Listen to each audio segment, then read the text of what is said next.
성경 보겠습니다. 창세기 32장 13절입니다. 창세기 32장 13절부터 제가 읽겠습니다. 야곱이 거기서 격려하고 그 소유 중에서 형 에서를 위하여 예물을 택하니 암염소가 200이요 수염소가 20이요 암양이 200이요 수양이 20이요 젖나는 약대 30과 그 새끼요 암소가 40이요 황소가 10이요 암나귀가 20이요 그 새끼 나귀가 10이라. 일단 15절까지 읽어드렸습니다. 우리 잠시 개론 살펴보고요. 계속해서 말씀을 살펴보도록 그렇게 하겠습니다. 어제 저희들이 살펴본 내용은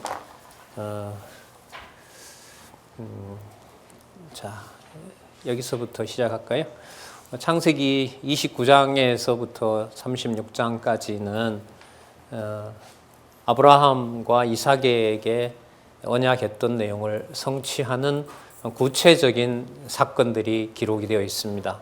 왜냐하면은 언약 계승을 하나님께서 27장에서부터 이삭이 마지막으로 유언하게 하시고 그 다음에 야곱이 언약을 계승하는 내용이 나왔기 때문에 이 내용을 바탕으로 여호와께서 어떻게 언약을 성취해 가시는지 실제적인 내용들이 나타납니다. 중심 인물은 지금 야곱을 통해서 아브라함과 이삭에게 야곱했던 것을 계승하시는 내용들이 이제 36장까지 나오죠.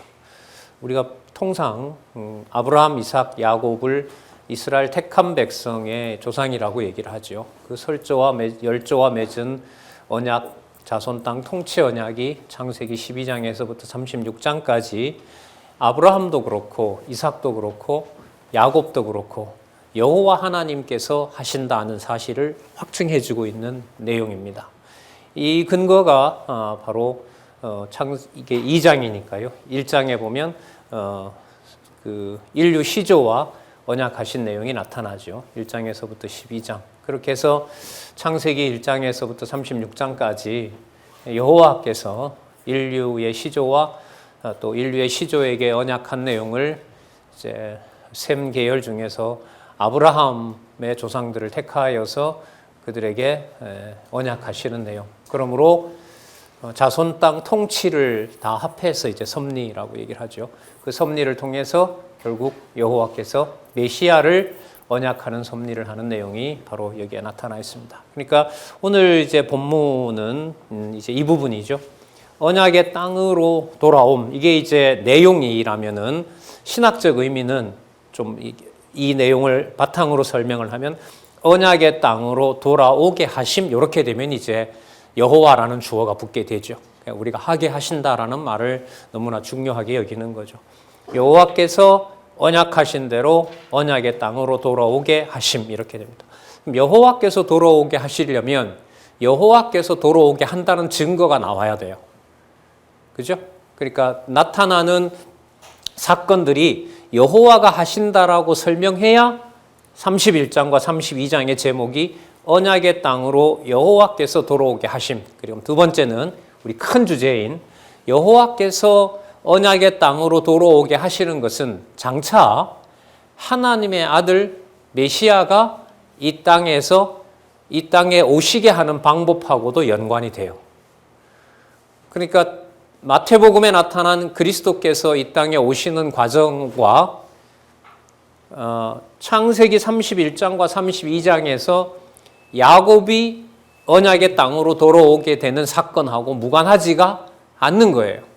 그걸 이제 한두 가지만 설명을 하면 하나로 통일이 되는 것이 여러분 뭐냐 하면 성경신학에서 말하는 논리적 일관성이라는 거예요. 그리고 구조적으로 통일되어 있다라는 말이 그 말인 겁니다. 그리고 이제 제가 바라는 건 황성진교회 이제 모든 우리 선후배 동력자들이 구약의 어떤 부분을 보더라도 또 신약의 어떤 부분을 보더라도 중간에 한두 가지 내용만 연결을 시켜서 주어인 여호와의 언약과 여호와의 그리스도 성취라는 것을 빨리 이해할 수 있는 그 이해가, 그런 어떤 생각이 함께 다 같아지는 걸 저는 소원을 하는 거죠. 예.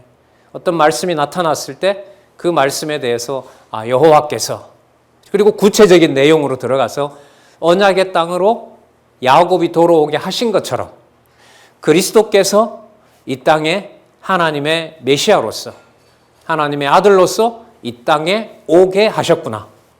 그리고 성령도 약속하신 대로 보내주셔서 하나님의 교회를 포항에도 세우게 해주셨구나. 그리고 우리 가정교회도 여호와께서 주 예수 그리스도를 머리로 교회를 세워주셨고 양육해가고 계시는 거구나. 그리고 이 교회는 반드시 승리하는 거구나. 자, 이런 정리를 어떤 개인의 어떤 그 중심으로 이해한다기보다가 성경 전체를 통해서 내가 지금 여기에 있는 이 분명한 목적을, 성경의 바탕을 둔 사건을 가지고 볼 수 있으면 가장 단단한 거죠. 그 성경에 나오는 수천 가지 사건들이 여호와 하나님께서 메시아를 언약하시고 또 메시아를 보내셔서 언약을 성취하시고, 그리고 그 모든 성취 방법을 오직 당신이 기억나게 하는 방향으로 모든 방법을 쓰시는 거죠.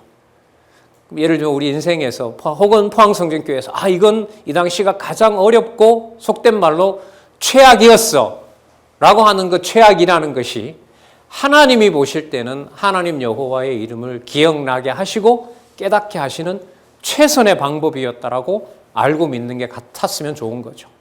예. 자, 과연 그런지 이제 본문에 들어가서 살펴보겠습니다. 그러니까 이 성경 개론을 보면은요, 본문으로 막 빨리 가고 싶어서 막 몸이 좀 안달이 나야 되는 거예요.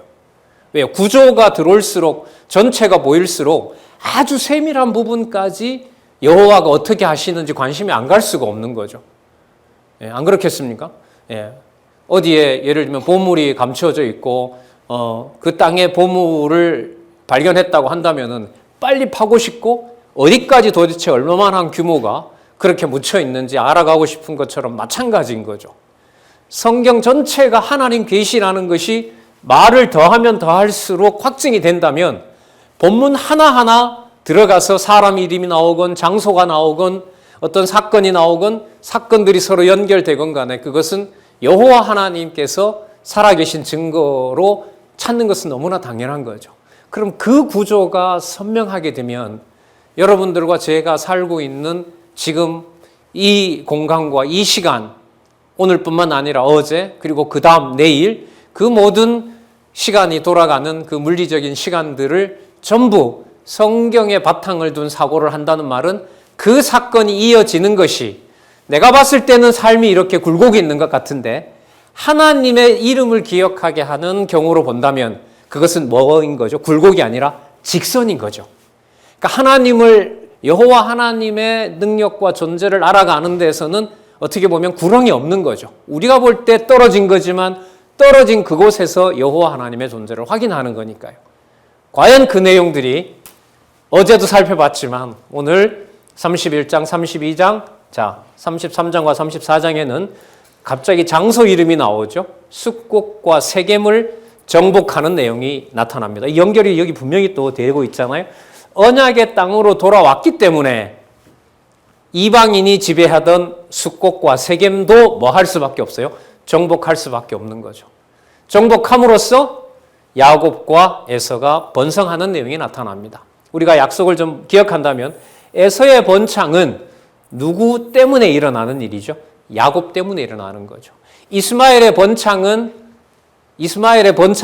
아브라함이 하갈을 통해서 낳았던 아브라함의 아들 이스마엘의 번창은 누구의 번창을 위한 수단인 거죠?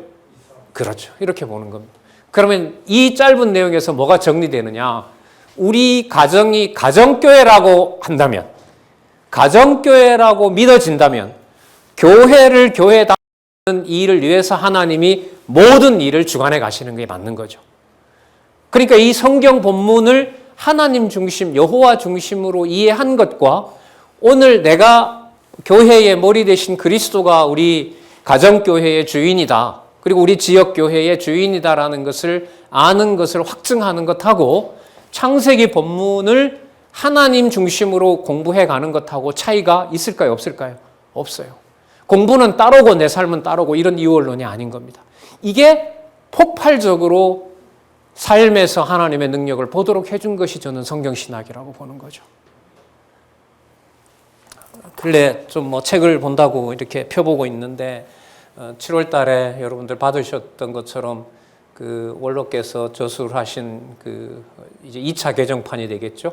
성경신학 서론에 대한 그 중요함 때문에 이제 역사적으로 수십 명 혹은 수백 명의 신학자들이 한 200여 년 동안 어떻게 그 서론을 짜고 또 어떻게 무슨 과목을 신학교에서 가르치고 이제 카톨릭으로부터 나왔는데 도대체 학교는 이제 개혁파가 점령을 했으니까 교수들도 이제 카톨릭 하던 사람들은 다 넘어가고 이제 오직 성경이 최고 권위다라는 교수들은 이제 남았는데 이제부터 뭘 가르칠 거냐. 근데 이 성경 권위가 확정이 되지 않다 보니까 처음에 히브리어도 필수라 하자 한다. 헬라어도 배워야 된다. 당시의 언어는 라틴어가 이제 주 언어거든요. 지금은 영어지만은 라틴어로 다 글을 썼단 말이죠.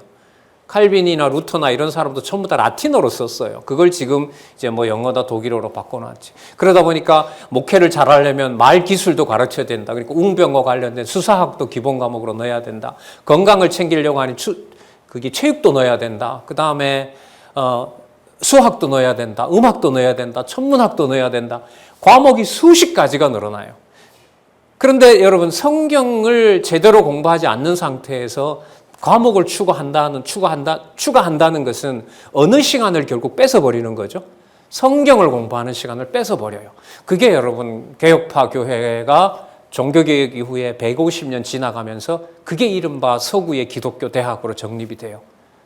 그러다 보니 이 성경을 하나님의 말씀으로 확증하는 그러한 대학들이 이제 점점 이제 사라지게 되고 대학은 그냥 일반 세속적인 대학으로 넘어가는 그런 일들을 그러니까 그걸 과목을 하나씩 추가할 때 이 사람들은 힘겹게 하는 거죠. 말씀을 중심으로 성경의 권위라고 했는데 자꾸 다른 것들이 추가되고 또 철학 과목을 꼭 공부해야 된다. 이게 벌써 한 300년 전에 서로들 싸우거든요. 그런데 여러분 성경을 성경대로 여호와 계시 중심으로 따라가는 것이 얼마나 권위 있는 하나님의 말씀을 하나님이 증거하고 있는가를 여러분들과 제가 경험하고 있는 겁니다. 그래서 포항성전교회도 그렇고 좀 공부하시는 얘기도 잠시 들었고요, 어제. 그리고 다른 지방에 계신 우리 동역자들, 선후배 동역자들도 본문을 차근차근 따라가면서 강론집으로 정리하고 강론집을 찾아가면서 공부하는 그런 소식을 많이 들어요, 요새는 진짜. 뭐 이게 다가 아니겠습니까? 모든 것이 다 자동적으로 어디로? 말씀을 보는 곳으로 돌아온다는 것은 너무나 자연스러운 거죠. 그럼 다른 여타 얘기할 시간들이 별로 중요해지지 않는 거죠. 그럼 자동 말씀 중심의 교회, 말씀 중심의 바로 삶이 된다는 것을 요즘 저희들 눈에 보이는 상황이라고 보면 됩니다. 사적이 너무 길었는데요. 자, 그럼 본문에 들어가서 여호와께서 어떻게 야곱으로 하여금 언약의 땅으로 돌아오게 하시는지 한번 살펴보도록 하겠습니다. 먼저 지난 시간에 살펴봤던 31장 1절에서부터 2절에 하나 기억할 게 뭐였냐면 31장 1절과 2절이 하나님의 사자와 하나님의 군대가 등장하죠. 그런데 야곱이 한 일은 뭐냐면 야곱을 통해서 하게 한 일은 뭐냐면 에서가 온다는 얘기를 듣고 에서가 오는 소식에 32장 7절에 나왔죠. 야곱이 심히 두렵고 답답하게 만들어 놔요. 이게 하나님 하시는 일이에요. 여러분 우리는 하나님이 함께 한다고 생각을 하면 마음이 답답한 것도 풀리고 마음에 불안한 것도 평화가 탁 찾아오고 우리는 이렇게 생각하잖아요. 근데 이 성경 본문을 보면은 32장 1절에서부터 12절 구조는 하나님의 사자와가 하나님의 군대가 되어준다고 얘기를 하는데 정작 언약의 땅으로 돌아오는 야곱을 어떻게 만들어 놓는다고요? 심히 두렵고 답답하게 만들어 놔요. 그러면 여러분, 성경신학은요, 마음이 편안해지는 게 목적이 아니에요. 누구를 찾게 하는 게 목적인 거죠. 맞습니다. 그러면 20여년의 포항성진교회 역사를 비롯한 모든 지역에 있는 귀한 그 교회의 역사는 한마디예요. 여호와의 이름을 여호와 이름으로 부르게 하는 과정이었다고 보시면 돼요. 어떤 일이 일어나도 그럴까요? 예, 전 그렇게 믿고 있습니다. 예. 자, 그리고 하나님한테 10절 어제 좀 강조드렸죠. 하나님이 이제까지 베풀어 주신 은총과 하나님이 그 베풀어 주신 은총을 그대로 성취해 준 진리를 에서가 당장 400명을 데리고 온다고 하는 상황에서 제가 감당이 안 됩니다. 이렇게 말합니다. 그 말은 무슨 뜻이에요? 이제까지는 은총과 진리를 베풀어 줬는데 지금은 내가 믿어지지 않는다 이 말이에요. 이걸 끄집어내버리는 거예요. 하나님께서. 그리고 태도가 뭐냐 하면 제가 감당할 수 없다고 했더니 하나님이 당장 나타나서 하시는 말씀이 12절에 주께서 말씀하시기를 내가 정녕 내게 은혜를 베풀어 내 시로 바다에 셀 수 없는 노래와 같이 많게 하리라. 이렇게 끝납니다. 그럼 그 다음 내용은 한번 불안해했고 하나님이 내가 너와 함께하고 너 자손들 절대로 죽지 않는다라고 얘기를 해줬으면 그 다음 나오는 내용이 그래서 오직 하나님만 믿고 갔더라라고 성경에 나오면 참 좋아요. 그런데 그게 아니라 32장 13절에서 20절에 보면은 아까 13절에서 15절 내용은 많은 가축들을 에서에게 줄 선물을 준비하는 거죠. 하나님이 믿어져서 준비한 걸까요? 겁이 나서 준비한 걸까요? 그러면 하나님이 겁나게 합니까? 그렇죠. 하나님의 사자가 옆에 있는데도 하나님의 군대가 옆에 있는데도 하나님께서 한 사람이 무서워지게 합니다. 무서워지게 합니다. 그게 여호와 하나님이 버린 게 아니에요. 하나님의 목적은 여호와의 이름을 부르게 하는 데 있는 거기 때문에. 그럼 여기에서 여러분 그 사람 상태가 어떻고 얼마만큼 여호와를 부르는지 우리는 몰라요. 단지 나에게 하셨던 것처럼 그도 하나님의 아들이라면 하나님의 자녀라면은 하나님의 이름을 부르게 해서 하나님을 깨닫게 하신다는 것 그것만큼 분명한 거죠. 그런데 내 방식대로 해라. 내가 했던 것처럼 해라. 공부도 마찬가지죠. 저 같은 사람이 실수할 일이 많거든요. 왜? 공부하는 어떤 지적인 정보를 모아서 처리하는 게 나름대로 제가 전문가라고 하니까 조심해야죠. 조심해야죠. 그리고 어제도 우리 사석에서 얘기했지만 그냥 이렇게 자유롭게 공부하던 것은 무질서한 거고 어떤 제도권에 들어가서 공부하는 것은 규모가 있는 것이고 그런 생각을 제 스스로 한다면 이거는 바르지 않다라고 어제도 말씀을 드린 적이 있죠. 자, 계속해서 보겠습니다. 그리고 때를 각각 나눕니다. 자, 한번 볼까요? 어떻게 이제 살궁리를 하는지 16절에 때를 나누어서 종들에게 맡기고요. 그리고 종들을 앞세웁니다. 너 나보다 먼저 건너가라 그럽니다. 강을 건너가라 그러고 약복강이라고 보통 얘기를 하죠. 그리고 또 앞선 자에게 부탁하고 17절입니다. 내 형 에서가 너를 만나 묻기를 너 누구냐라고 묻고 어디로 가냐고 물으면은 18절 대답하기를 주의 종 야곱의 것이요 자기 주 에서에게로 보내는 예물입니다. 이거 지금 전부 다 당신 겁니다. 그렇게 얘기하라는 거죠.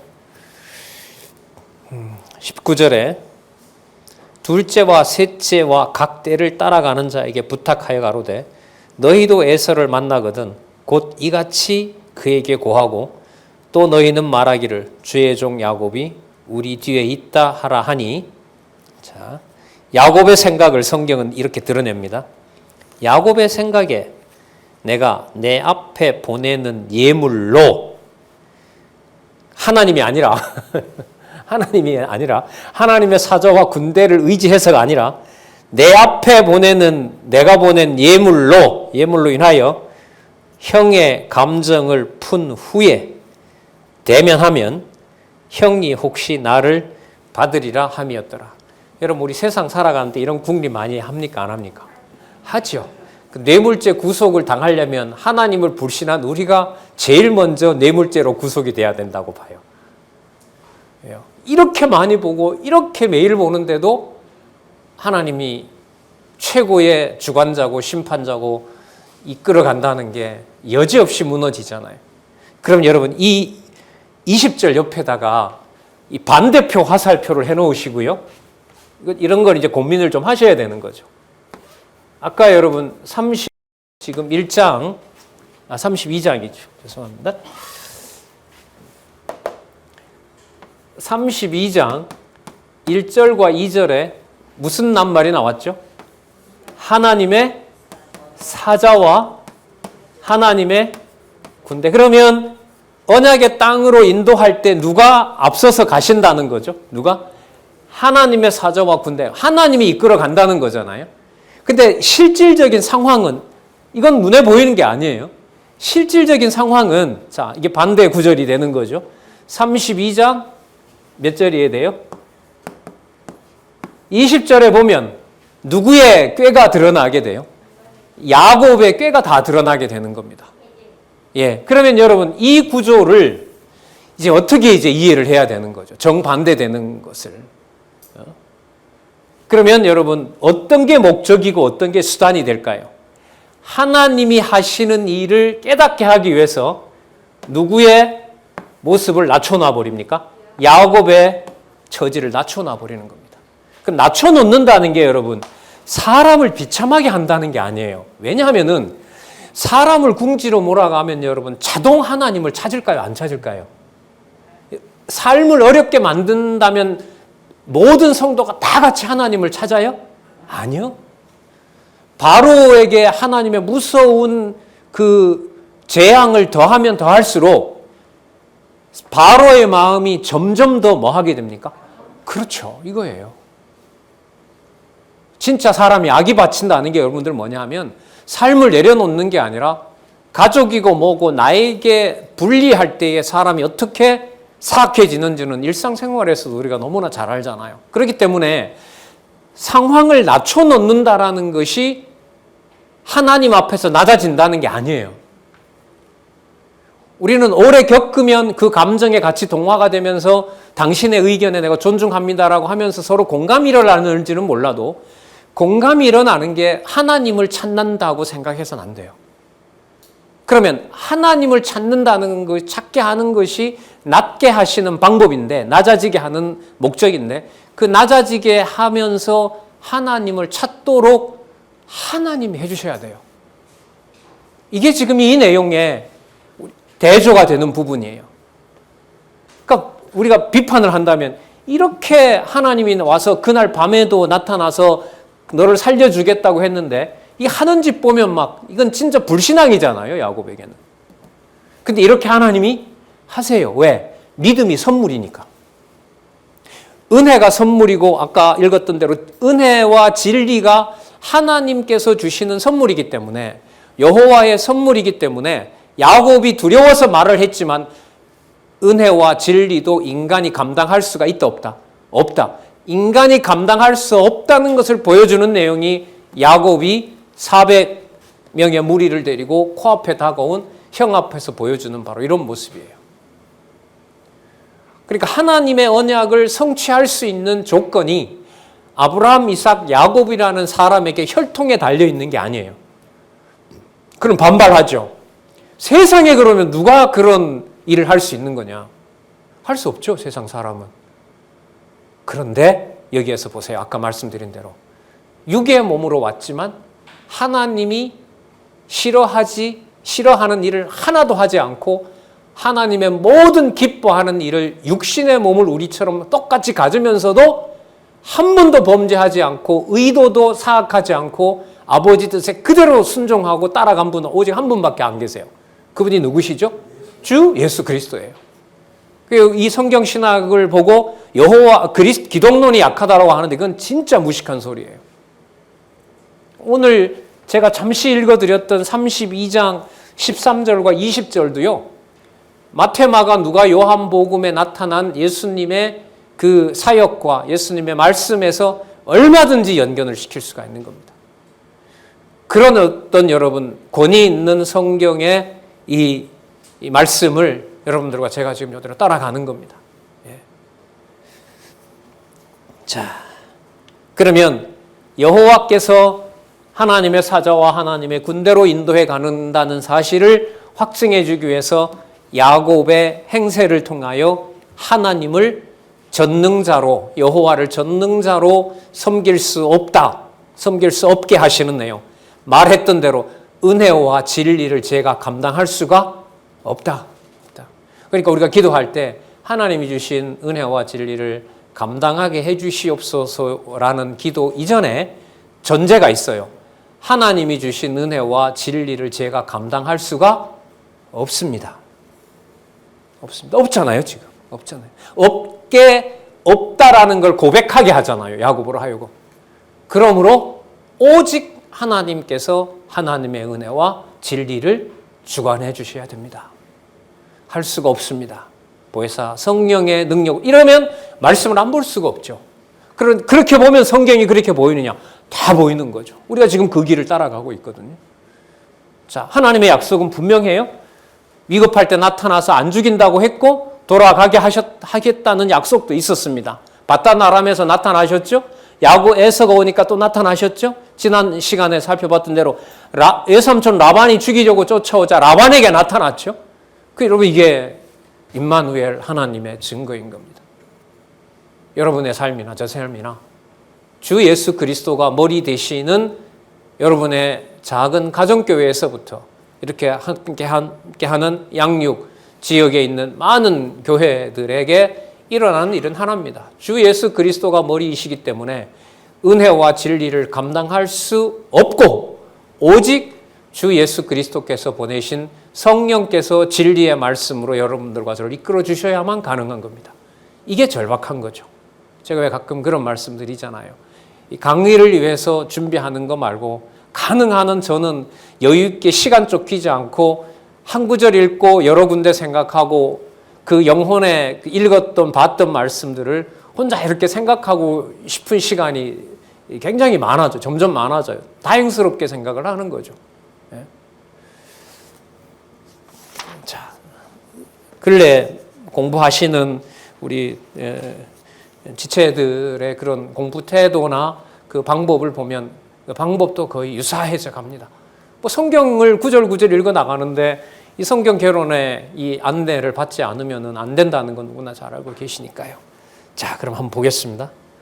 하나님께서 약속을 하셨는데 야곱의 처지도 아무것도 못하게 지금 만들어 놨잖아요.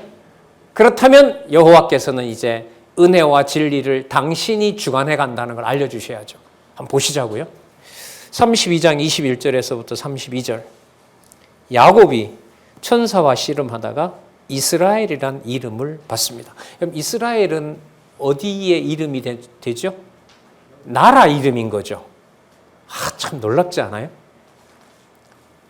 은혜와 진리를 감당할 수 없게 해놓고 하나님이 아브라함, 이삭에게 이어지는 약속의 핵심은 자손 땅 통치 언약을 주시는 거잖아요.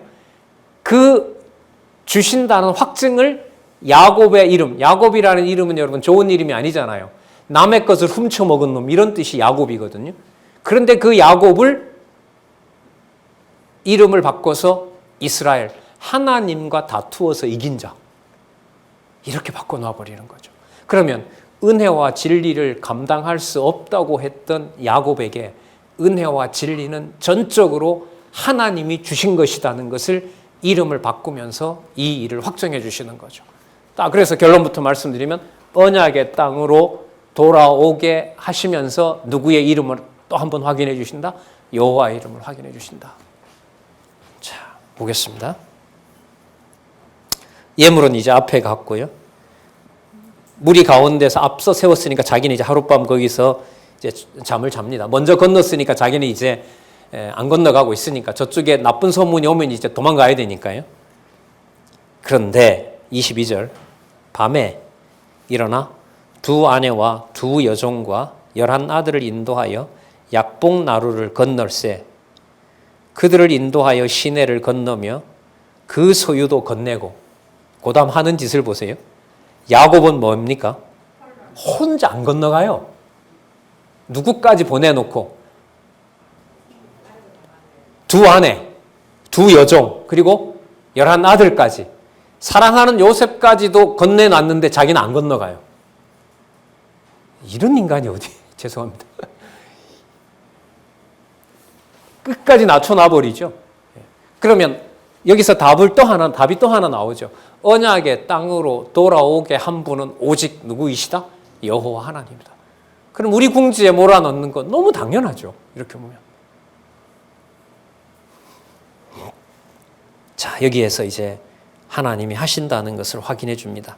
야곱은 홀로 남았더니, 자, 이상이겠죠. 어떤 사람이 날이 새도록 야곱과 씨름하다가 그 사람이 자기가 야곱을 이기지 못함을 보고 야곱을 이기지 못했다는 겁니까? 그럼 야곱이 힘이 있어서 이기지 못했던 걸까요? 야곱이 힘이 세서 이기지 못했던 걸까요? 아닙니다. 이것도 어떻게 보면 아주 상세하게 주석할 필요가 있는 부분이기도 한데요. 여호와 하나님의 언약을 여호와 하나님께서 야곱으로 하여금 붙들게 하신다. 이렇게 해야 돼요. 야곱이 끝까지 붙잡고 있었다가 아니라 여호와께서 야곱에게 하신 언약을 야곱이 잊지 않게 하려고 여호와의 언약을 붙잡게 하셨다. 이렇게 해야 되죠. 그때 참 어려웠던 시간이 간 것 같아요. 라고 하는 말보다가 그때 그렇게 여호와를 붙잡게 하셨어요. 하나님께서. 이게 정확한 말이죠. 그 사람이 자기가 야곱을 이기지 못함을 보고 야곱의 급소를 칩니다. 환도뼈가 급소잖아요. 급소와 그 허벅지 부분이니까 허리를 그냥 쳐버린 거죠. 야곱의 환도뼈가 그 사람과 씨름할 때에 위골되었더라. 그 사람이 가로되 날이 세리하니 나로 가게 하라. 야곱이 가로되 당신이 내게 축복하지 아니하면 가게 하지 아니하겠나이다. 야곱에게 축복은 여러분 뭐 하는 거죠? 아들, 부인 다 보냈고 에서가 자기를 죽이지 않는다는 확증을 해주는 것이 여기서 말하는 뭐냐면 축복인 거죠. 그러나 전체로 보면 아브라함, 이삭, 야곱으로 이어지는 하나님의 언약이 분명한지를 깨닫게 하는 겁니다. 그러니까 여러분 하나님의 간섭하시는 방법을 한번 보세요. 바다나람을 떠날 때부터 꿈에 나타나서 계속 알려주지요. 알려줍니다. 그리고 지금 상황은 야곱에게는 바다나람에서 이제 나올 때부터 그 다음에 외삼촌이 쫓아왔을 때 보호해주고 지금은 나타나서 말씀해 주셨을 뿐만 아니라 직접 하나님의 천사가 와서 그 온몸을 함께 치면서 하나님의 언약이 분명하다는 사실을 야곱에게 깨닫게 하는 거죠. 그러니까 단지 말로 할 뿐만 아니라 실제로 뭐예요? 씨름하는 이 광경을 만들어서 야곱이 여호와를 부르도록 하시면서 여호와가 언약하신 것을 이루시는 이보다 더 직접적인 게 어디 있겠습니까?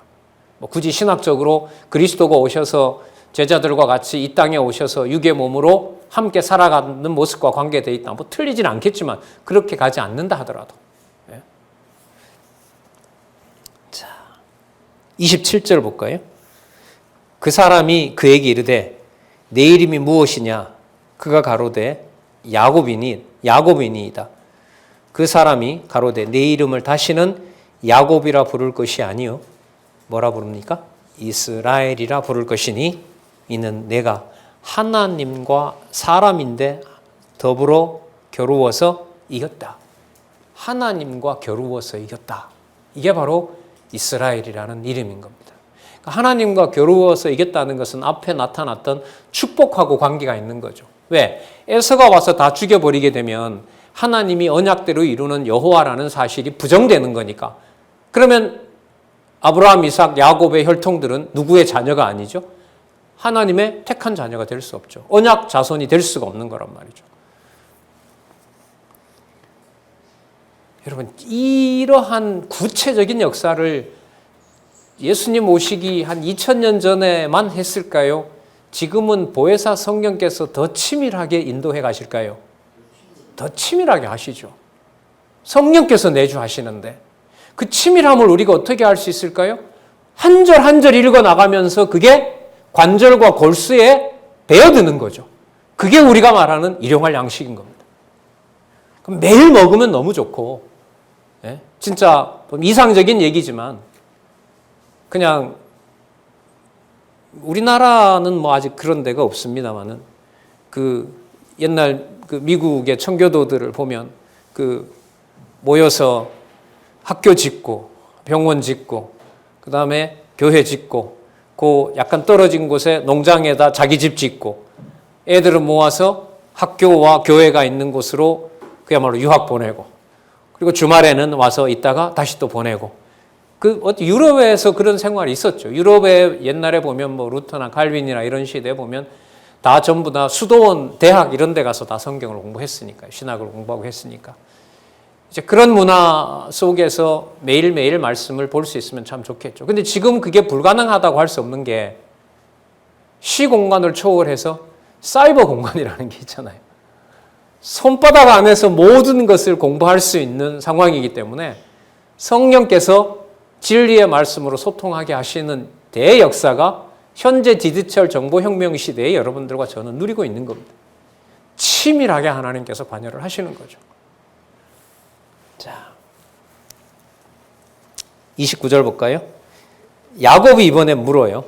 그런데 도대체 당신 누굽니까? 당신의 이름을 구하소서. 그 사람이 가로되 어찌 내 이름을 묻느냐 하고 거기서 야곱에게 축복한지라. 이 이름을 여호와께서 알려줘야 될까요? 알려주지 말아야 될까요? 예? 이 이름에 대해서 이 이름을 여러분 누가 했는지 야곱이 지금 묻는 거예요. 자, 그러면 분명히 우리는 잘 알고 있죠. 그 이름은 누구의 이름을 얘기하려는 걸까요? 여호와 이름을 알려주려는 거죠. 그래서 뒷부분에 34장인가 5장에 가면 이 사건을 또 한 번 언급합니다. 꿈에 나타났던 그 사건에서 이제 다리는 절룩절룩거리겠죠. 그 절룩거리는 야곱에게 다시 그때 나타났던 여호와의 이름을 알려주면서 야곱은 거기서 단을 쌓으면서 누구 이름을 부르게 할까요? 여호와 이름을 부르게 합니다. 그럼 여러분 오늘 시작해서 요 단락까지 오는 동안 시종 누가 이름을 어떻게 부르게 하느냐?